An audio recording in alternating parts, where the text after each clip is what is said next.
Hello दोस्तों, स्वागत है आप सभी दोस्तों का हमारे चैनल निर्मल क्लासेस पर। काफी सारे कमेंट ऐसे आ रहे हैं कि मैडम अभी जो आप कोई भी टेस्ट सीरीज करा रहे हैं तो आंसर को हाइड कर दीजिए। मुझे लगता है कि जो लोग ऐसी डिमांड कर रहे हैं उनकी काफी अच्छी तैयारी है और मैं ये जानकर खुश हो रही हूँ कि आप सब है ना पढ़ने में बहुत ध्यान लगा रहे हैं, है ना। तो चलिए आज मैं कुछ कमेंट आपके सामने दिखाती हूँ कि जिनकी डिमांड पर मैंने कुछ बदलाव किया है। तो आई होप कि आप इस क्लास के बाद आने वाली हर क्लास को अपना सपोर्ट समर्थन देंगे, क्योंकि आप लोगों की डिमांड पर अब मैं लेकर आई हूं। यहाँ पर देखिए बीना जी कहती हैं कि मैम क्वेश्चन का पैटर्न पहले वाला रखिए प्लीज मैम। तो आपके प्लीज से मुझे इतना समझ में आ गया कि आप लोगों को जो चीजें पसंद आती हैं हमें उसी वस्तु मतलब उसी पर काम करना चाहिए, उसी स्टेज पर हमें काम कर लेना चाहिए। तो यहाँ पर देखिए बीना जी, आज की जो क्लास शुरू होने वाली है वो साइकोलॉजी की कंप्लीट है। यानी कि आप चाहे 10 नंबर की शिक्षण विधि की तैयारी कर रहे हो, चाहे आप 20 नंबर के क्वेश्चन आंसर की, आपको यहाँ पर टोटल यानी कि पूरा का पूरा क्वेश्चंस मैं आपको देने वाली हूँ, और वो भी विद टॉपिक। ठीक है, तो आप खुश हैं तो कमेंट में जरूर लिखिएगा कि हाँ मैडम हम खुश हैं। दूसरी चीज, अंकित सोरेन कहते हैं कि मैम L2 के लिए भी मेथड्स करवा दीजिए। तो मैं उनको ये कहना चाहूंगी कि मैंने जो शिक्षण विधियां आपको क्लास लगाई है ना, पार्ट 1, पार्ट 4, पार्ट 3, इस तरीके से, वो जो मेथड्स हैं उसके अंदर सारे सब्जेक्ट्स की हैं। जिन बच्चों ने SST ली है ना, लेवल 2 में अगर आपने SST ली है तो भी मत घबराइए, क्योंकि सेम है। बस जहां पर मनोविज्ञान आ रहा है वहां पर आपको सामाजिक विज्ञान लगा देना है। ठीक है, सारी जो शिक्षण विधियां है ना वो सेम है, और बस आपको क्या कर लेना है, थोड़ा सा मैं कोशिश करूंगी कि आपको डेफिनेशंस जो है ना वो करवा दूं। अलग से एक ऐसी क्लास लूंगी जिसके अंदर मैं मनोविज्ञान के अंदर जो भी फेमस आपके मनोवैज्ञानिक रहे हैं उनकी डेफिनेशंस लेकर आ जाऊं।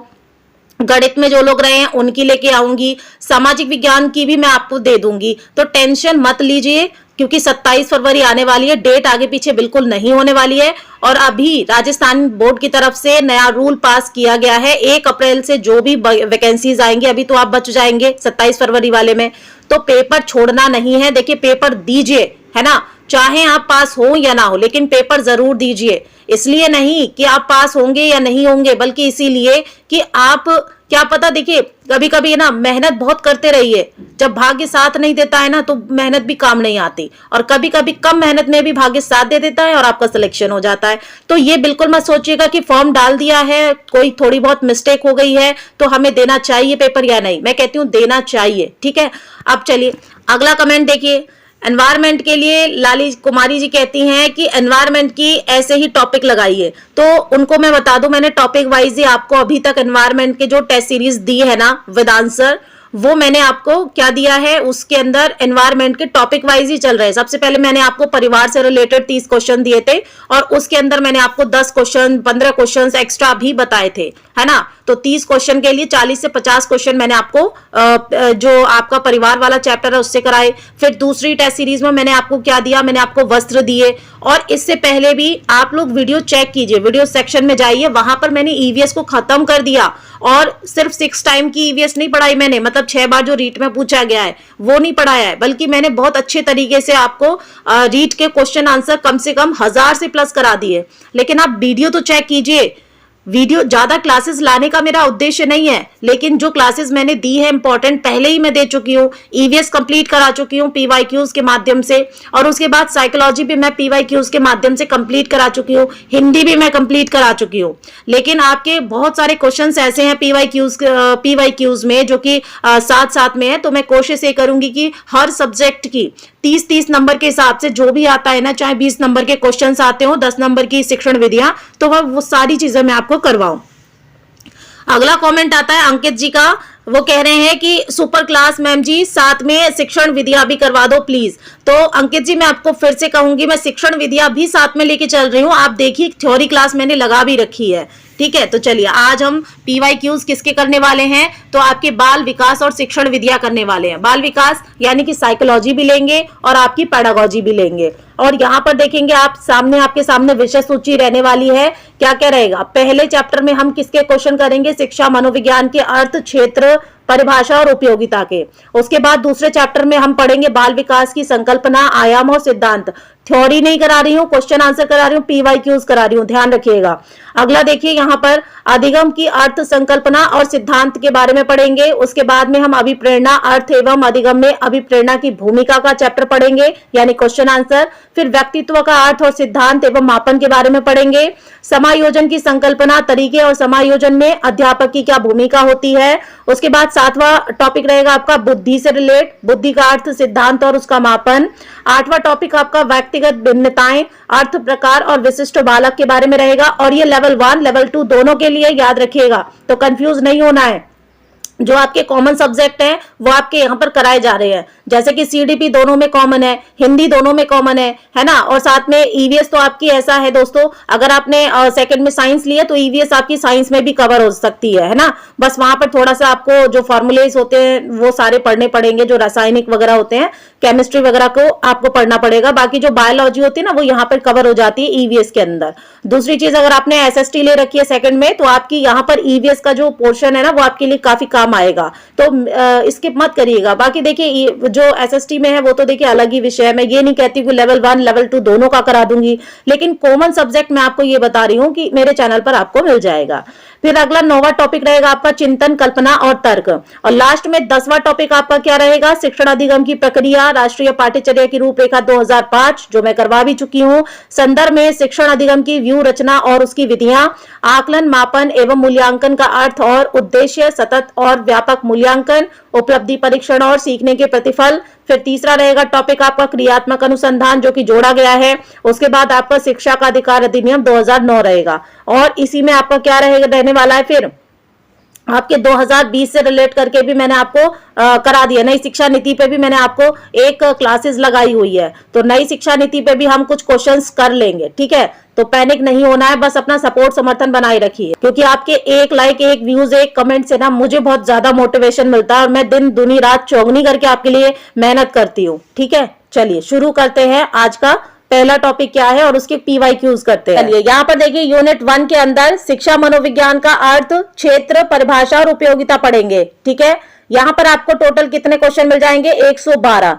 लेवल 1 अगर आपने सिर्फ लिया है तो 30 क्वेश्चन आएंगे, और ऑलमोस्ट यहाँ से आपके पूरे 30 क्वेश्चन आपको मिलने वाले हैं, बशर्ते कि आपने अच्छे से यहाँ पर पीवाईक्यूज लगा लिए हो। 112 क्वेश्चन कम नहीं होते हैं दोस्तों, और इससे पहले भी मैं काफी क्वेश्चंस करा चुकी हूँ, है ना। तो इसमें भी आपको नए क्वेश्चन ही मिलने वाले हैं। अगला देखेंगे यहाँ पर आपको, अगर आपने लेवल 2 भी लिया है तो 30 क्वेश्चन उसमें पूछे जाएंगे। अब आप करके कितने जा रहे हैं, 112 क्वेश्चन एक ही यूनिट के करके जा रहे हैं। अब आप खुद सोचिए, जब आप एक यूनिट में, और 10 यूनिट आपके पास में है, एक यूनिट में 112 क्वेश्चन आपको मिल रहे हैं, और आपको मात्र पेपर में जाके 30 या 60 नंबर चाहिए, है ना। 30 या 60 नंबर के ही पूछे जाएंगे। तो मान के चलिए अगर आपने अच्छे से कर लिया है, 112 की एक यूनिट भी कर लिया है ना, तो ये 60 क्वेश्चन जो है ना वो आपके लिए बहुत इजी हो जाएंगे। तो ज्यादा मैं बोलूंगी नहीं, बेनिफिट बहुत ज्यादा है इसीलिए। चलिए पहला क्वेश्चन देखेंगे, ग्रीक यूनानी भाषा के शब्द साइकी का अर्थ क्या होता है। 4 ऑप्शंस आपके सामने हैं, आत्मा होता है, मन होता है, व्यवहार या अध्ययन। तो राइट ऑप्शन अपना कमेंट में करते जाएंगे, क्योंकि दोस्तों 112 क्वेश्चन है ना, बहुत बड़ी चीज होती है, और मैं एक आधे घंटे से ज्यादा क्लास नहीं लगाना चाहती हूँ, क्योंकि बच्चे है ना इस टाइम पर बोर हो जाएंगे। तो कोशिश ये करूंगी मैं कि 112 क्वेश्चंस की इस क्लास को है ना 2 पार्ट में ही आएगी आपके सामने। तो करिएगा समर्थन, सपोर्ट करिएगा, क्योंकि बहुत सारे क्वेश्चन है मेरे पास में, ठीक है। चलिए तो क्या हो जाएगा, राइट ऑप्शन दिया आपने, तो क्या हो जाएगा, ए इज द राइट आंसर। क्या कहते हैं, साइको का मतलब होता है आत्मा, ठीक है। तभी तो अरस्तु ने क्या कहा, आत्मा का विज्ञान कहा है, किसको, मनोविज्ञान को। चलिए क्वेश्चन नंबर 2 देखेंगे। अब क्वेश्चन नंबर 2 कह रहा है कि मनोविज्ञान डैश का अध्ययन है। मनोविज्ञान किसका अध्ययन है, 4 ऑप्शन है, समाजीकरण का यानी सोशलाइजेशन का, व्यवहार का या संवेदना का या संस्कृति का। तो राइट ऑप्शन क्या हो जाएगा आपका यहाँ पर, ये व्यवहार का है, यानी मनोविज्ञान के अंदर आप बालक के व्यवहार का या किसी भी व्यक्ति के व्यवहार का ही अध्ययन करते हैं, याद रखेंगे। अगला क्वेश्चन देखेंगे, मनोविज्ञान यानी साइकोलॉजी शब्द का, जब शब्द आ जाए ना तो शब्द का सर्वप्रथम प्रयोग रुडोल्फ गोइकले ने सन 1590 में अपनी किस पुस्तक में किया था। यानी ऑटोमेटिकली यहां से आप क्वेश्चन देखें, तो ये कहा जा रहा है मनोविज्ञान शब्द का सर्वप्रथम प्रयोग किसने किया? तो पहला क्वेश्चन ये रहा कि रुडोल्फ गोइकले ने किया। कब किया? 1590 में किया। किस पुस्तक में किया? तो चार ऑप्शन है आपके सामने, टॉक टू टीचर्स में, द प्रिंसिपल ऑफ साइकोलॉजी में, साइकोलॉजिया में, या हाउ वी थिंक में। तो राइट ऑप्शन क्या हो जाएगा आपका? साइकोलॉजिया में किया था। ठीक है, साइकोलॉजिया शब्द बुक के अंदर, साइकोलॉजिया बुक किसकी है? तो रुडोल्फ गोइकले की है। ठीक है, मैं कोशिश करूंगी अगर टाइम मिला मुझे तो मैं आपको है ना सारी साइकोलॉजी के जितने भी मतलब जितने भी ऐसे मनोवैज्ञानिक है जिन्होंने अपनी बुक में कुछ दिया है ना, उनकी बुकों के नाम भी मैं आपके सामने लेकर आऊं, ताकि अगर बुक से भी हमारा क्वेश्चन आ रहा है, क्योंकि एक क्वेश्चन तो हमें बुक से मिल गया, तो क्वेश्चन बुक से आते हैं तो भी आप वहां पर घबराएंगे नहीं। बशर्ते कि आप चैनल को सब्सक्राइब कर लीजिए, बेल आइकन को ऑन करके रखिए और जुड़े रहिए। कंटिन्यू आप क्लास लीजिए, दिन में 3 क्लास आपको इसीलिए दी जा रही हैं ताकि आपको है ना मतलब पढ़ाई से हटाया ना जा सके, पढ़ाई में लगे रहें आप। चलिए अगला क्वेश्चन 4 क्वेश्चन देखेंगे। वर्तमान समय में मनोविज्ञान क्या है? चार ऑप्शन है आपके सामने, आत्मा का विज्ञान है, मन का विज्ञान, चेतना का विज्ञान, या व्यवहार का विज्ञान। तो राइट ऑप्शन क्या हो जाएगा 4 का? भाई मनोविज्ञान वर्तमान के अंदर क्या है? तो व्यवहार का विज्ञान है, लेकिन इससे पहले 19वीं शताब्दी में इसे आत्मा का विज्ञान माना जाता था। ठीक है, जो कि अरस्तु कहते थे। अगला देखेंगे, यहाँ पर देखो मनोविज्ञान को मन का विज्ञान मत सोचना, मन का विज्ञान नहीं, आपकी व्यवहार का विज्ञान है। वो आप कैसा समाज के अंदर व्यवहार करते हैं, किसी व्यक्ति के साथ में क्या व्यवहार करते हैं, परिवार में कैसा व्यवहार करते हैं, कब किस समय पर कैसा व्यवहार करते हैं, तो व्यवहार का अध्ययन करता है मन। 5वां क्वेश्चन देखेंगे, मनोविज्ञान मन मस्तिष्क का विज्ञान है। किसने इस परिभाषा का समर्थन किया? चार ऑप्शन है, अरस्तु ने, विलियम जेम्स ने, देकार्ते ने, या पोम्पोनोजी ने। तो 5 का राइट आंसर क्या हो जाएगा आपका? पोम्पोनोजी ने किया था। चलिए क्वेश्चन नंबर 6 देखेंगे। विलियम मैकडूगल ने अपनी पुस्तक द आउटलाइन साइकोलॉजी में किस शब्द की आलोचना की? तो देखो विलियम मैकडूगल ने किस पुस्तक में की? तो द आउटलाइन साइकोलॉजी में की। द आउटलाइन साइकोलॉजी किसकी पुस्तक है? तो विलियम मैकडूगल की। 2 क्वेश्चन और मिल गए आपको। आप 112 क्वेश्चन नहीं करेंगे, मैं कहती हूँ आप 212 क्वेश्चन करेंगे। ठीक है, चलिए तो किसका किया? चेतना का, विश्लेषण का, व्यवहार का, या मन का? तो 6 का राइट ऑप्शन क्या हो जाएगा यहाँ पर? चेतना। चेतना यानी कि जो चिंतन आप करते हैं ना उसका किया था, आलोचना की थी। किसमें? द आउटलाइन साइकोलॉजी में। किसने की थी? तो विलियम मैकडूगल ने की थी। 7वां क्वेश्चन देखेंगे, मनोविज्ञान होता है क्या? होता है चार ऑप्शन है आपके सामने, नियामक होता है, आदर्शात्मक, अनुप्रयुक्त, या विधायक। तो 7 का राइट ऑप्शन हो जाएगा ये विधायक होता है। ठीक है, ये विधायक होता है ना, D is the right answer. अगला देखिए, अगला कह रहा है कि मनोविज्ञान व्यवहार का धनात्मक या सकारात्मक विज्ञान है। यह कथन किसने कहा? चार ऑप्शन है, मैकडूगल ने, मर्फी ने, वाटसन ने, या बोरिंग ने। तो 8वें का राइट ऑप्शन क्या होगा? ये कहा था वाटसन ने। क्या कहा था? व्यवहार का धनात्मक या सकारात्मक विज्ञान है। 9वां क्वेश्चन देखेंगे, 20वीं सदी का चमकता सितारा किस मनोविज्ञान को कहा जाता है? चार ऑप्शन है, B.F. स्किनर को, C.L. हल को, क्रो एंड क्रो को, या बी वाटसन को। तो 9 का राइट ऑप्शन क्या हो जाएगा? 20वीं सदी का चमकता सितारा J.B. वाटसन कहलाते हैं। 10वां क्वेश्चन क्या कह रहा है? 10वां क्वेश्चन कह रहा है कि व्यवहारवाद की स्थापना कब और किसने की थी? ठीक है, व्यवहारवाद की स्थापना कब और किसने की थी? चार ऑप्शन है, वर्ष 1913 में वाटसन ने की। दूसरा ऑप्शन है 1882 में विलियम बुंट ने की। 1900 में सिगमंड फ्रायड ने की। 1912 में मैक्स वर्दिमर ने की। तो राइट ऑप्शन 10 का क्या हो जाएगा दोस्तों? ए हो जाएगा, यानी 1913 में वाटसन ने की थी। तो व्यवहारवाद की स्थापना किसने की, या व्यवहारवाद शब्द किसने दिया? तो वाटसन ने दिया। कब दिया? 1913 में दिया, याद रखेंगे। ठीक है, वाटसन किस सिद्धांत से जुड़े हैं? तो व्यवहारवाद के सिद्धांत से जुड़े हैं। 11वां क्वेश्चन देखेंगे, मनोविज्ञान ने सर्वप्रथम अपनी आत्मा, फिर मन और फिर चेतना का त्याग किया तथा वर्तमान में व्यवहार के स्वरूप को अपनाता है। मनोविज्ञान की ये अर्थ यात्रा या परिभाषा किसने दी है? चार ऑप्शन है आपके सामने, अरस्तु ने, जॉन लोक ने, R.S. वुडवर्थ ने, या फ्रॉवेल ने।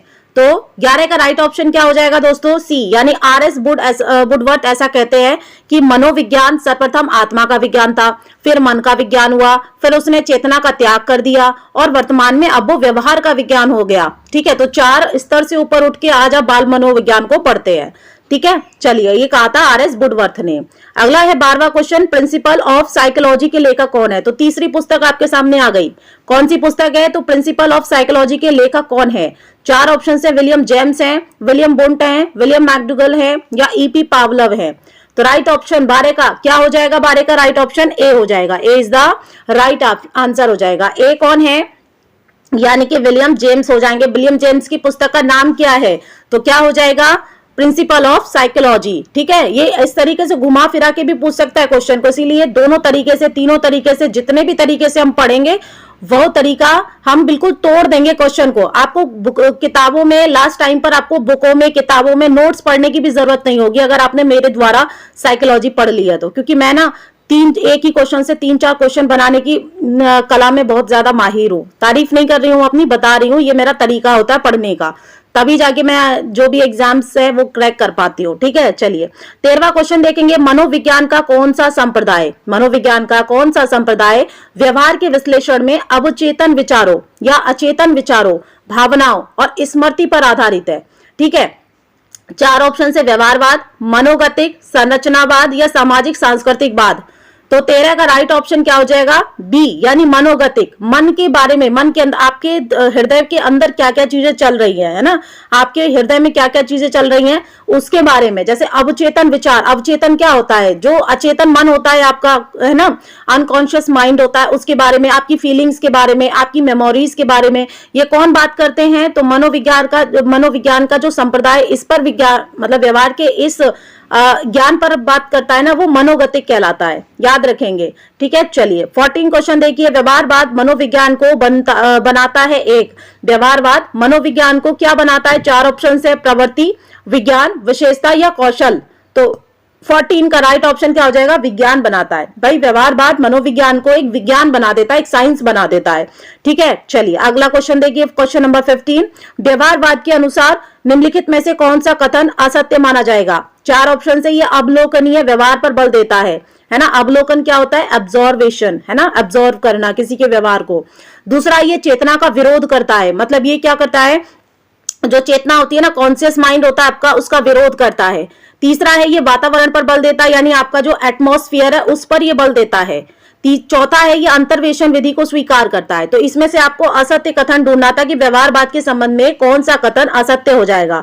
तो 15 का राइट ऑप्शन हो जाएगा डी, यानी कि अंतर्वेशन विधि को स्वीकार नहीं करता। ठीक है, व्यवहारवाद के अनुसार गलत जो कथन है ये अंतर्वेशन विधि को स्वीकार नहीं करता है। वैसे भी विधि आ रही थी तो वैसे भी नहीं होना चाहिए था राइट आंसर। ठीक है, चलिए 16वां क्वेश्चन देखेंगे। मनोविज्ञान के विज्ञान विकास क्रम के संदर्भ में असुमेलित कथन है, यानी कि असत्य है। आत्मा का विज्ञान अरस्तु, प्लेटो और डेकार्ते कहते हैं। मन के विज्ञान को जॉन लोक, पोम्पोलॉजी और चैडविक कहते हैं। चेतना के विज्ञान को विलियम बुंट, विलियम जेम्स और टिचनर कहते हैं। व्यवहार के विज्ञान को वाटसन, स्किनर और वुडवर्थ कहते हैं। तो 16 का राइट ऑप्शन क्या हो जाएगा, जो कि असुमेलित है? तो बी हो जाएगा। मन के विज्ञान को जॉन लोक, पोम्पोलॉजी और चैडविक नहीं कहते। तो कौन लोग कहते हैं? अगर आपने किया है तो कमेंट में जरूर बताइएगा कि मन का विज्ञान कौन कौन लोग कहते हैं, कमेंट में बताइएगा इस बात को। चलिए अगला देखेंगे, अगला 17 क्वेश्चन देखिए। निम्नलिखित में से कौन सा कथन सही नहीं है? कौन सा कथन सही नहीं है? मनोविज्ञान की उत्पत्ति ग्रीक भाषा से मानी जाती है। ठीक है, दूसरा है विलियम बुंट को प्रयोगात्मक मनोविज्ञान का जनक माना जाता है। तीसरा है मनोविज्ञान की प्राचीन शाखा अपराध मनोविज्ञान है। और चौथा है मनोविज्ञान यानी कि साइकोलॉजी शब्द का सर्वप्रथम प्रयोग अरस्तु के द्वारा किया गया। चारों में से कौन सा गलत कथन है? 17 का राइट ऑप्शन क्या हो जाएगा? डी, यानी कि मनोविज्ञान यानी कि साइकोलॉजी का सर्वप्रथम प्रयोग अरस्तु ने किया, ये गलत है। किसने किया था ये आप कमेंट में बताएंगे। मैंने आपको पहले भी क्वेश्चन बता रखा है, ये करवा रखा है कि मनोविज्ञान शब्द का सबसे पहले जो प्रयोग किया था वो किसने किया था। चलो मैं बता देती हूँ, रुडोल्फ ने किया था। ठीक है, चलिए अगला करते हैं। अभी एग्जाम टाइम है ना, तो ज्यादा आपके लिए हार्ड नहीं करते हैं, बिल्कुल ऐसे बड़ा माइंड जो है ना आपका वो सुप्त हो जाएगा। चलिए 18वां क्वेश्चन देखेंगे। मनोविज्ञान को विज्ञान कहलाने से में किस कारक का महत्वपूर्ण योगदान है? मतलब कौन सा ऐसा कारक है जो कि मनोविज्ञान को विज्ञान बना देता है? 4 ऑप्शन है, उसकी वस्तुनिष्ठता, उसका क्रमबद्ध अध्ययन, नियंत्रित प्रयोग या फिर उपयुक्त सभी। तो राइट आंसर क्या हो जाएगा? 18 का डी, यानी कि ये सारी बातें क्या करती हैं? मनोविज्ञान को एक साइंस बना देती हैं, एक विज्ञान बना देती हैं। 19वां प्रश्न देखिए। पुस्तक और लेखक के संदर्भ में असंगत विकल्प कौन सा है? यानी पुस्तकें दे रखी है उनके लेखक, लेकिन एक जो है वो गलत है। 4 ऑप्शन है। Outline of psychology William McDougall ने लिखी है। Principle of behaviours William James की है। साइकोलॉजिया आपकी रुडोल्फ गोइकले की है, या डी एनिमा अरस्तु की है। तो कौन सा इसमें से 19 का राइट आंसर हो जाएगा? बी, यानी ये गलत है। प्रिंसिपल ऑफ बिहेवियर्स ये विलियम जेम्स की पुस्तक नहीं है। तो किसकी है? कमेंट में जरूर बताइएगा। बाकी हम एक क्लास पुस्तकों पे भी लगा देंगे, क्योंकि यूनिट 1 में ही काफी सारी पुस्तक अभी तक पूछ ली हैं आपसे। ठीक है, चलिए 20वां क्वेश्चन देखेंगे। मनोविज्ञान का वो क्षेत्र जिसमें व्यक्ति की समस्याओं के कारणों का पता लगाया जाता है। 4 ऑप्शंस हैं, उपचारात्मक मनोविज्ञान, निदानात्मक मनोविज्ञान, असामान्य मनोविज्ञान या परामनोविज्ञान। तो 20 का राइट ऑप्शन क्या हो जाएगा? निदानात्मक मनोविज्ञान, है ना। मैंने आपको निदानात्मक और उपचारात्मक पर थ्योरी क्लास कराई है, जाकर देख लीजिएगा। उसके अंदर भी थ्योरी के बाद भी मैंने काफी सारे क्वेश्चंस कराए हैं। ऐसा नहीं है, आपको कम से कम बहुत सारे क्वेश्चंस दिए जा रहे हैं। अगर आप क्लास नहीं करेंगे तो बच्चा नहीं निकाल सकते हैं। काफी बच्चे कह रहे हैं कि पता नहीं प्री निकलेगा नहीं निकलेगा। डेफिनेटली निकलेगा। आप क्लास तो कीजिए, आप कंटेंट तो देखिए, तभी तो आपका प्री निकलेगा। प्री क्या, आपका मेंस भी निकलेगा। ठीक है, लेकिन अपने आप पे कॉन्फिडेंट होकर पढ़ाई कीजिए। जो बच्चा कॉन्फिडेंट होकर पढ़ाई करता है ना, और बार बार प्रैक्टिस करता है, बार बार चीजों को करता है, क्वेश्चन आंसर करता है, पीवाईक्यूज करता है, सिलेक्शन उसी का होता है। कोई भी बिना पढ़ने वाला सेलेक्ट नहीं होता, किसी भी एग्जाम में नहीं होता, दुनिया के किसी भी एग्जाम में। चलिए, तो ये क्या हो जाएगा? जब आप मनोविज्ञान के उस क्षेत्र में व्यक्ति की समस्याओं के सिर्फ कारणों का पता लगाते हैं, कारणों की पहचान करते हैं, तो आप क्या करते हैं? उसका निदान करते हैं ना, निदानात्मक करते हैं। और उन कारणों का क्या करते हैं? आप जब खत्म कर देते, उन कारणों, उन समस्याओं को जब आप खत्म कर लेते हैं, यानी कि सॉल्व कर लेते हैं, तो वो उपचार हो जाता है। 21वां प्रश्न देखेंगे। निम्नलिखित में से कौन सा कथन सत्य नहीं है? 4 ऑप्शंस आपके दिए हुए हैं। पहला है, विकासात्मक मनोविज्ञान में बालक की गर्भाधान से लेकर किशोरावस्था तक होने वाली वृद्धि और विकास का क्रमबद्ध अध्ययन किया जाता है। दूसरा है, बाल विकास का सर्वप्रथम अध्ययन जॉन लॉक और होब्स के द्वारा किया जाता है। तीसरा है, स्टैनले हॉल को किशोर मनोविज्ञान का जनक कहा जाता है। और चौथा है, मनोविज्ञान की सबसे नवीनतम शाखा क्या है? परामनोविज्ञान। तो राइट ऑप्शन क्या हो जाएगा, जो कि गलत है इसमें से? सही नहीं है मतलब गलत है। तो 21 का राइट आंसर क्या हो जाएगा? जल्दी बताएंगे कमेंट में। तो ए हो जाएगा, यानी विकासात्मक मनोविज्ञान में बालक की गर्भाधान से लेकर किशोरावस्था तक होने वाली वृद्धि और विकास का क्रमबद्ध अध्ययन ये नहीं किया जाता है, क्योंकि विकासात्मक मनोविज्ञान में गर्भाधान से लेकर वृद्धावस्था तक का अध्ययन किया जाता है। तो याद रखेंगे। बढ़ते हैं 22वें प्रश्न की तरफ। मनोविज्ञान के विभिन्न संप्रदायों की उत्पत्ति का सही क्रम कौन सा है? तो सही क्रम आपको बताना है। 4 ऑप्शन है और उनको नीचे क्रम में लगाना है।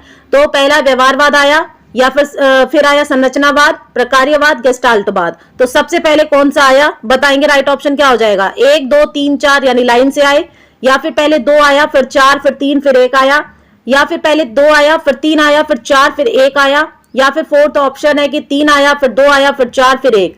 तो 22 का राइट ऑप्शन क्या लगाएंगे? सी, यानी पहले तो 2 आया, पहले 2 आया यानी कि संरचनावाद आया, फिर उसके बाद में आपका प्रकार्यवाद आया, फिर उसके बाद में आपका गेस्टाल्टवाद आया, लास्ट में आपका व्यवहारवाद आया। तभी तो आपका मनोविज्ञान इस पर आधारित है, व्यवहारवाद पर, क्योंकि ये लास्ट में आया। तो सबसे पहले संरचनावाद आता है ना, फिर उसके बाद प्रकार्यवाद, फिर गेस्टाल्टवाद, उसके बाद में आपका आता है व्यवहारवाद। चलिए, कितने क्वेश्चन अभी तक 20 में से 22 में से सही हुए हैं? कमेंट में बताइएगा। चलिए 23वां प्रश्न देखिए। निम्न में से मनोविज्ञान की एक शाखा नहीं है।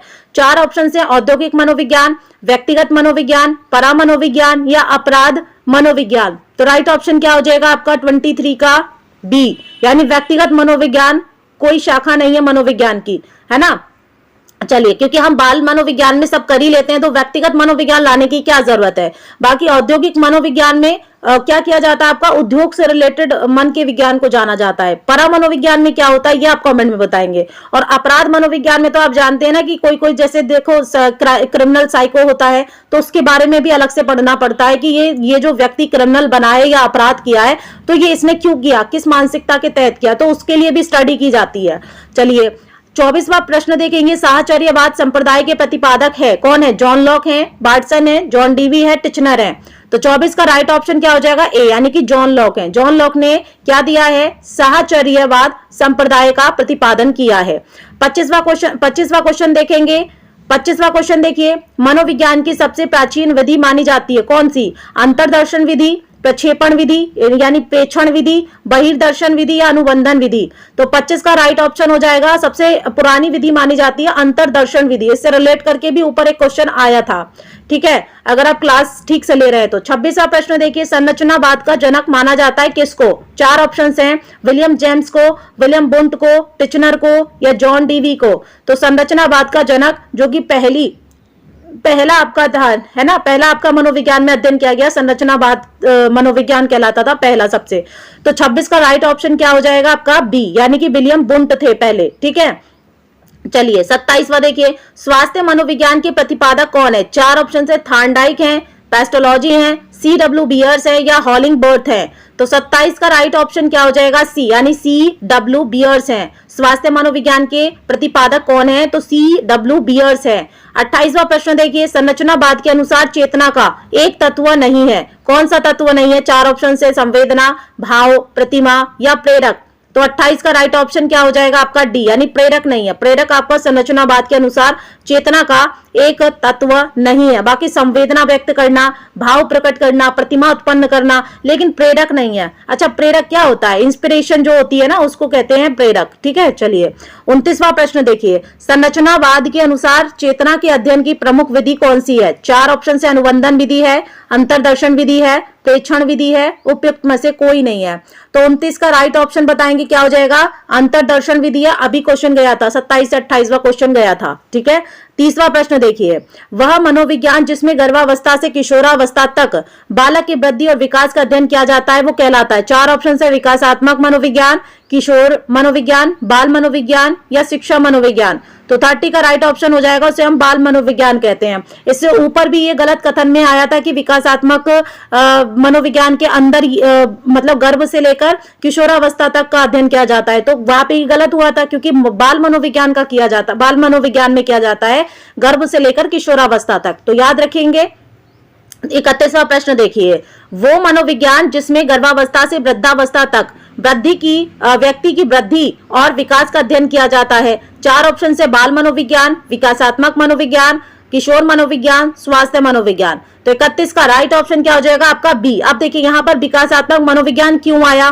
तो यहाँ पर वृद्धावस्था आ गई ना आपकी। भाई देखो, जब आप बाल मनोविज्ञान की बात कर रहे हैं तो आप 0 से लेकर सिर्फ 18 साल के बच्चे की बात कर रहे हैं, लेकिन जब आप विकासात्मक मनोविज्ञान की बात करें तो आप 0 से लेकर जितने साल तक, वो मान लीजिए कि 99 जिया, तो 99 साल तक के व्यक्ति की बात कर रहे हैं। ठीक है, यानी वहां तक उसका विकास हुआ। समझ में आया आपको? विकासात्मक कब लगाना है? जब वृद्धावस्था की अवस्था पूछी जाए, और बाल मनोविज्ञान तब लगाना है जब गर्भावस्था से किशोरावस्था पूछा जाए। चलिए 32वां प्रश्न देखिए, प्रकार्यवाद की स्थापना किसने और कब की? चार ऑप्शंस आपके सामने हैं, कौन कौन से हैं? पहला है, विलियम जेम्स ने 1890 में, विलियम बुंट ने 1892 में, सिगमंड फ्रायड ने 1900 में, जेबी बार्टसन ने 1913 में। तो 32 का राइट ऑप्शन क्या हो जाएगा? ए, यानी विलियम जेम्स ने 1890 में प्रकार्यवाद की स्थापना की थी। ठीक है, विलियम जेम्स ने क्या किया और कब किया? तो प्रकार्यवाद की स्थापना 1890 में की। ये क्वेश्चन मैंने आपको बता दिया है पलट के। ठीक है, चलिए 33वां प्रश्न देखेंगे, विकासात्मक मनोविज्ञान के जनक कौन है? चार ऑप्शन हैं, स्टैनले हॉल है, जीन पियाजे हैं, वाटसन है या थार्नडाइक है। तो 33 का राइट ऑप्शन क्या हो जाएगा? बी, यानी जीन पियाजे विकासात्मक मनोविज्ञान के जनक माने जाते हैं। इसके अंदर विकासात्मक में वो क्या बात करते हैं? 0 से लेकर 100 वर्ष के व्यक्ति तक का जो भी विकास होगा वो इसमें बात करते हैं। ठीक है, चलिए याद रखेंगे। 34वां प्रश्न देखिए, शिक्षा मनोविज्ञान का उद्भव कब हुआ है? चार ऑप्शन है, 1920 में, 1922 में, 1900 में, 1925 में।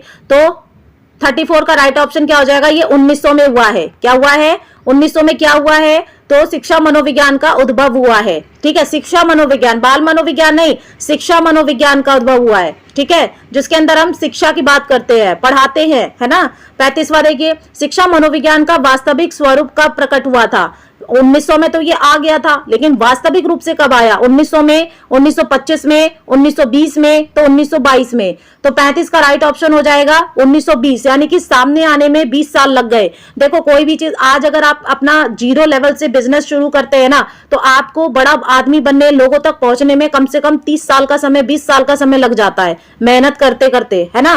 तो ऐसे ही शिक्षा मनोविज्ञान का वास्तविक रूप प्रकट हुआ, यानी जब सारे लोग समझने लगे कि हाँ भाई, हमें शिक्षा मनोविज्ञान की भी जरूरत है ना, जो 1900 में शुरू हो गया, 20 साल पहले। तो 1920 में सब लोगों ने इसे अपनाना शुरू कर दिया था। अगला देखेंगे 36वां प्रश्न, साइकोसिस, न्यूरोसिस, असामान्य व्यवहार, मनोरोगी आदि का अध्ययन मनोविज्ञान की किस शाखा में किया जाता है? यानी जो लोग साइकोसिस होते हैं, न्यूरोसिस होते हैं, असामान्य व्यवहार करते हैं, मन के रोगी होते हैं, उनका अध्ययन किस मनोविज्ञान की किस शाखा में करते हैं? चार ऑप्शन है, सामान्य मनोविज्ञान में, बाल मनोविज्ञान में, वैक्तिक मनोविज्ञान में या असामान्य मनोविज्ञान में। तो 36 का राइट ऑप्शन हो जाएगा ये असामान्य मनोविज्ञान में ही किया जाता है ना भाई। असामान्य व्यवहार की बात आ जाए तो असामान्य मनोविज्ञान में किया जाता है। अगला देखिए 37वां प्रश्न। अच्छा एक चीज और देखिए 36 में से आपके 4 क्वेश्चंस तोड़कर बनाए जा सकते हैं। जैसे साइकोसिस पूछ लेगा, अभी तो यहाँ पर आपको 4 ऑप्शन, चारों दे दिए थे, चारों बीमारियां दे दी थी, है ना। तो चारों बीमारियों को अलग अलग तोड़ के भी 4 क्वेश्चन बनाकर पूछ सकता है। आंसर रहेगा असामान्य मनोविज्ञान, याद रखेंगे। 37 क्वेश्चन देखिए, अंग्रेजी भाषा के एजुकेशन शब्द की उत्पत्ति मूलतः किस भाषा से हुई है? 4 ऑप्शन से फारसी से हुई है, उर्दू से, लैटिन से या हिंदी से। तो 37 का राइट ऑप्शन क्या हो जाएगा बच्चा? सी हो जाएगा, लैटिन भाषा से हुई है, याद रखेंगे। 38वां प्रश्न देखिए, शिक्षा का वास्तविक अर्थ क्या होता है? 4 ऑप्शंस आपके सामने हैं। सीखने सिखाने की प्रक्रिया आपकी शिक्षा होती है। व्यवहार को परिमार्जित या प्रकाशित करने वाली क्रिया को हम शिक्षा का वास्तविक अर्थ मानते हैं। किसी विद्यालय में पढ़ना ही शिक्षा है या पत्राचार के माध्यम से पढ़ना शिक्षा है, यानी न्यूज़पेपर वगैरह पढ़ लिया आपने, है ना, तो वही शिक्षा है। तो चारों ऑप्शन में से कौन सा राइट हो जाएगा? 38 का राइट ऑप्शन हो जाएगा बी, यानी व्यवहार को परिमार्जित करना और प्रकाशित करना। आपने बहुत सारी पुस्तकें पढ़ी, है ना, बड़ी बड़ी पुस्तकें पढ़ ली, लेकिन अगर आप अपने व्यवहार में वो चीजें नहीं लेकर आ पाए तो बेकार है ना, बेकार है वो चीज। तो शिक्षा का सही अर्थ होता है कि जो चीजें आपने पढ़ी हैं उसको आप व्यवहार में लाएं, है ना। जितना पढ़ा है आपने, भाई आपने डिग्रियां ली हैं तो आप कमाने भी जाइए। अगर आपको कमाना ही नहीं था जीवन में कभी, तो फिर डिग्री लेने की कोई बात ही नहीं है ना। डिग्री के लेकर क्या करोगे जब कमाना नहीं? तो हम कमाने के लिए डिग्रियां लेके बैठे हुए हैं या पढ़ाई कर रहे हैं। चलिए, तो इसीलिए मैं आपको कहती हूँ कि प्री निकालना बहुत जरूरी है। कोई भी बच्चा ये नहीं बोलेगा कि निकलेगा नहीं निकलेगा, पता नहीं, पेपर छोड़ दूं, ऐसा मैं अपने चैनल पर एक भी कमेंट में ना देख लूं। आप लोगों का धमकी नहीं दे रही हूं, आपकी बड़ी बहन मानो या अपनी मैडम मानो, जो मानना है वो मानो, है ना। लेकिन पेपर कोई बच्चा नहीं छोड़ेगा, जिसने भी भरा है वो देने जाएगा पेपर। चलिए 39 क्वेश्चन देखिए, शिक्षा बालक की अंतर्निहित योग्यताओं का स्वाभाविक, समरस और प्रतिशील विकास करती है। क्या करती है? शिक्षा एक बालक की अंतर्निहित योग्यताओं, जो उसके अंदर में योग्यताएं हैं, है ना, उनका स्वाभाविक रूप से, समरस रूप से, है ना, और प्रगतिशील यानी प्रतिशील या प्रगतिशील विकास करती है। उपयुक्त कथन किस विद्वान ने दिया था? 4 ऑप्शन है। ऐसा कॉल्सनिक कहते हैं, फ्रॉवेल कहते हैं, पेस्टोलॉजी कहते हैं या स्वामी विवेकानंद कहते हैं। तो 39 का राइट ऑप्शन क्या हो जाएगा बच्चा? सी हो जाएगा। ये कहते हैं पेस्टोलॉजी। पेस्टोलॉजी क्या कहते हैं कि शिक्षा बालक की अंतर्निहित योग्यताओं का स्वाभाविक, समरस और प्रगतिशील विकास करती है। अब देखिए यहाँ पर 40 क्वेश्चन देखिए, अरस्तु ने आत्मा के अध्ययन की शुरुआत किस विषय के अंतर्गत की थी? 4 ऑप्शन आपके सामने, अर्थशास्त्र से, दर्शन शास्त्र से, राजनीति विज्ञान से या भौतिक शास्त्र से। तो राइट ऑप्शन क्या हो जाएगा 40 का? बी, यानी दर्शन शास्त्र से क्या किया था अरस्तु ने? शुरुआत की थी किसकी? आत्मा के अध्ययन की। किससे की थी? दर्शन शास्त्र से, यानी कि फिलोसॉफी से। तो यहां पर अभी तक हमने इस क्लास के अंदर 40 क्वेश्चंस कर लिए हैं, और यहां तक आपकी कितने सही हुए कमेंट में जरूर बताइएगा। चैनल को सब्सक्राइब नहीं किया है तो कर लीजिए, वीडियो को शेयर नहीं किया है तो करके जाइएगा, ठीक है। और क्लास में अंत तक बने रहिएगा, तभी आपको समझ में आएगा। मैं आपको कभी नहीं कहती कि 1 की स्पीड से देखिए या नॉर्मल स्पीड से देखिए, आप 2 की स्पीड से देखिए, लेकिन क्लास जरूर लीजिए। चलिए 41 क्वेश्चन देखते हैं, प्राचीन मनोविज्ञान का जनक किसे कहा जाता है? यानी पुराने मनोविज्ञान का जनक कौन है? प्लेटो है, विलियम जेम्स है, कॉल्सनिक है या अरस्तु है? तो राइट ऑप्शन 41 का क्या हो जाएगा? डी, अरस्तु को ही प्राचीन मनोविज्ञान का जनक कहा जाता है। चलिए अगला क्वेश्चन 42, शिक्षा शब्द की उत्पत्ति संस्कृत की शिक्ष धातु से हुई है, जिसका अर्थ क्या होता है? पढ़ना, सीखना, लिखना, ज्ञान प्राप्त करना। तो 42 का राइट ऑप्शन क्या हो जाएगा? बी, यानी कि सीखना होता है। शिक्ष का मतलब होता है सीखना, है ना, सिखाना नहीं, सीखना, ठीक है। चलिए अगला कह रहा है 43, कॉल्सनिक के अनुसार मनोविज्ञान का वास्तविक जनक कौन है? 4 ऑप्शन से अरस्तु है, स्टैनले हॉल है, विलियम जेम्स है या प्लेटो है। तो 43 का राइट ऑप्शन क्या हो जाएगा? प्लेटो को क्या माना जाता है? कॉल्सनिक के अनुसार मनोविज्ञान का वास्तविक जनक माना जाता है, याद रखेंगे, ठीक है। और वैसे भी आ जाता है कि मनोविज्ञान का वास्तविक जनक किसे माना जाता है? तो प्लेटो को। और कॉल्सनिक किसको मानते हैं वास्तविक मनोविज्ञान का जनक? तो प्लेटो को मानते हैं। 44 देखिए, शिक्षा बालक में पूर्व निहित पूर्णता की अभिव्यक्ति करती है, ये परिभाषा किसने दी है? 4 ऑप्शंस आपके सामने है, क्रो एंड क्रो ने दी, स्वामी विवेकानंद ने, जॉन लोक ने या पेस्टोलॉजी ने। तो राइट ऑप्शन 44 का क्या हो जाएगा? जल्दी बताएंगे कमेंट में, क्या हो जाएगा? बी, यानी स्वामी विवेकानंद ने ये परिभाषा दी है कि शिक्षा बालक में पूर्व निहित पूर्णता की अभिव्यक्ति करती है। चलिए 45 क्वेश्चन देखिए, शिक्षा मनोविज्ञान का केंद्र बिंदु होता है कौन? बालक, पाठ्यक्रम, शिक्षक या विद्यालय? तो इजी है, ये तो बालक होता है, इज द राइट आंसर। अगला देखिए 46 कह रहा है कि विश्व की पहली मनोवैज्ञानिक प्रयोगशाला कहां और कब खोली गई? 4 ऑप्शन हैं। 1915 ईस्वी में भारत में, 1879 ईस्वी में लिप्जिंग जर्मनी में, 1892 ईस्वी में अमेरिका में, या 1927 ईस्वी में इंग्लैंड में। तो राइट ऑप्शन क्या हो जाएगा 46 का बी, यानी पहली मनोवैज्ञानिक प्रयोगशाला कब और कहां खोली गई? तो लिप्जिंग जर्मनी में 1889 ईस्वी में खोली गई। 46 का राइट ऑप्शन हो जाएगा आपका बी। 47 क्वेश्चन देखिए, निम्न में से संरचनावादी नहीं है, कौन नहीं है? 4 ऑप्शन हैं। टिचेनर नहीं है, विलियम बुंट नहीं है, जेम्स सल्ली नहीं है, या जेबी वाटसन नहीं है। 47 का राइट ऑप्शन क्या हो जाएगा? तो डी हो जाएगा। जेबी वाटसन क्या नहीं है आपके? संरचनावादी नहीं है। अगला देखिए 48 क्वेश्चन, इमाइल, इमाइल के लेखक कौन है? 4 ऑप्शंस हैं। क्रो एंड क्रो हैं, रूसो हैं, जॉन डीवी हैं, या विलियम जेम्स हैं। 48 का राइट ऑप्शन क्या हो जाएगा? बी, यानी रूसो हैं। इमाइल के लेखक कौन है? तो आपके रूसो हैं। चलिए अगले क्वेश्चन की तरफ बढ़ते हैं। 49 क्वेश्चन क्या कह रहा है? प्रयोगशाला मनोविज्ञान के जनक कौन है? 4 ऑप्शन है। विलियम बुंट हैं, विलियम जेम्स हैं, विलियम मैकडूगल हैं, आर.एस. वुडवर्थ हैं। प्रयोगशाला मनोविज्ञान के जनक 49 का राइट ऑप्शन क्या हो जाएगा? विलियम बुंट हैं। मैंने आपको बताया था ना, थ्योरी क्लास में भी बता रखा है। तो 49 का राइट ऑप्शन हो जाएगा प्रयोगशाला, यानी प्रयोगशाला मनोविज्ञान, जिसे हम प्रोजेक्ट प्रणाली भी कहते हैं, विलियम बुंट हैं। 50 क्वेश्चन देखेंगे। अब ये क्वेश्चन आपका एसएसटी में भी आ जाए ना, तो बच्चा वहां पर भी यही आंसर होगा इसका। चलिए, विलियम मैकडूगल के अनुसार मनोविज्ञान है। 4 ऑप्शन से व्यवहार का धनात्मक विज्ञान है, आचरण और व्यवहार का यथार्थ विज्ञान है, यानी वास्तविक है, मानव प्रकृति का विज्ञान है, मानव व्यवहार और मानव संबंधों का अध्ययन है। तो 50 का राइट ऑप्शन क्या हो जाएगा? ये आचरण और व्यवहार का यथार्थ विज्ञान है। किसने कहा? यथार्थ या वास्तविक विज्ञान किसने कहा है मनोविज्ञान को? तो विलियम मैकडूगल ने कहा है। कल भी मैंने आपको कराई थी साइकोलॉजी की क्लास, उसमें भी ये मिला था क्वेश्चन। चलिए 51वां प्रश्न देखिए, किसने कहा था कि मनोविज्ञान शिक्षा का आधारभूत विज्ञान है? आधारभूत किसने कहा है? 4 ऑप्शन हैं। बी.एन. झा ने, वुडवर्थ ने, जेम्स ड्रेवर ने, बी.एफ. स्किनर ने। तो आधारभूत किसने कहा है? 51 का राइट ऑप्शन हो जाएगा डी, बी.एफ. स्किनर ने कहा है। ठीक है, 52 क्वेश्चन देखेंगे।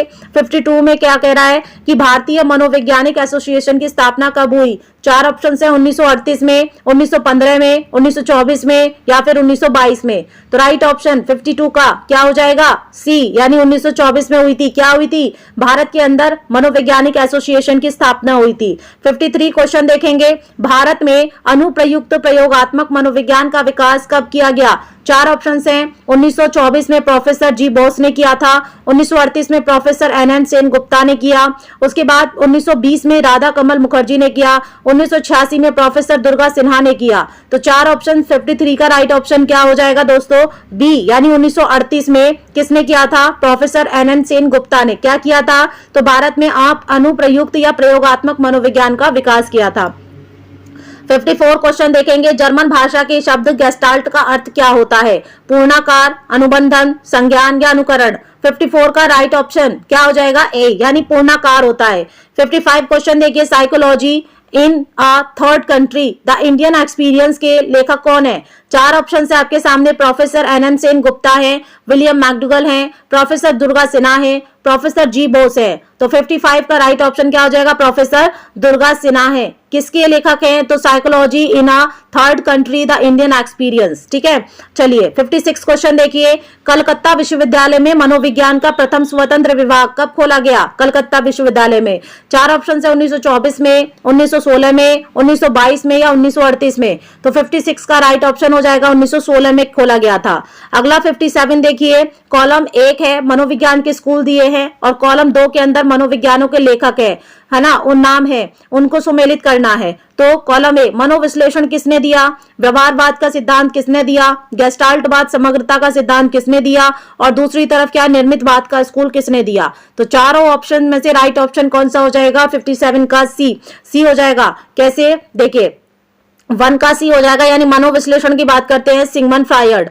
ठीक है, ए की बात करते हैं, और उसके बाद 2 का हो जाएगा ए, यानी कि व्यवहारवाद की CL हल करते हैं। गेस्टाल्टवाद की करते हैं, गेस्टाल्टवाद की क्या कौन करते हैं? तो डी, मैक्स वर्दिमर करते हैं गेस्टाल्टवाद की। और निर्मितवाद नाम से स्कूल किसने खोला था? तो ये खोला था आपके लेव वाइगोत्स्की ने। चलिए आगे बढ़ते हैं, इसको थोड़ा सा पॉज करके देख लेंगे, ठीक है। चलिए 58 क्वेश्चन देखिए, आज की क्लास में पार्ट 1 होने वाली है ये, और इसके अंदर हम मात्र 60 क्वेश्चन ही ले रहे हैं। पार्ट 1 के अंदर हम 60 क्वेश्चन ले रहे हैं और बाकी के 60 क्वेश्चन हम अगली क्लास में ले लेंगे। तो भूलना नहीं, है ना, भूलना नहीं, एक क्लास में आपको पूरे दोनों पेपर का मटेरियल मिल रहा है।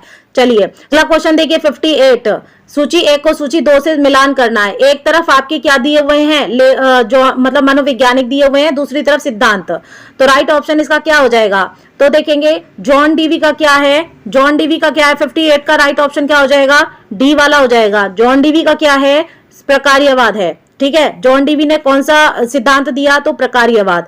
टिचनर ने क्या दिया, टिचनर ने संरचनावाद दिया।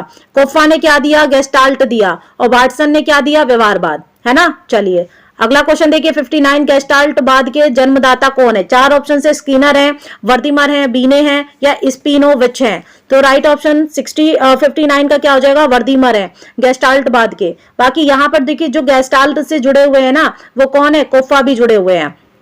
60 क्वेश्चन देखेंगे, निम्न में से कौन सा युग्म सही नहीं है। 4 ऑप्शन है, बार्टसन ने व्यवहारवाद दिया, ये तो सही है।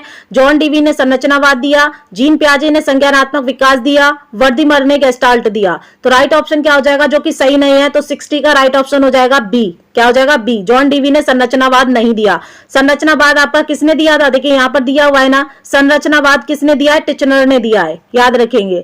चलिए अब बाकी का हम 61 प्रश्नों से लेंगे पार्ट 2 के अंदर। तो अगर आपका इसको बहुत भरपूर समर्थन मिला, आपने शेयर किया है वीडियो को, तो ही मैं पार्ट 2 लेकर आऊंगी। अगर चाहते हैं कि पार्ट 2 लेकर आऊं साइकोलॉजी में इसका, क्योंकि ये यूनिट 1 में ही 112 नहीं क्वेश्चन, यहाँ पर आपको 112 दिखाई देंगे, लेकिन मैं जो करवाऊंगी ना वो 212 करवाऊंगी, आपको 100 क्वेश्चन इसमें से निकाल के करवाऊंगी। तो इसीलिए पार्ट 2 अगर चाहते हैं तो इस वीडियो को पूरा समर्थन करिएगा। जितने भी सोशल मीडिया ग्रुप्स बना रखे हैं ना आप लोगों ने, जहां पर भी आप शेयर कर सकते हैं, वहां पर आप शेयर कीजिए। चलिए फिर मिलते हैं, बाय बाय, टेक केयर।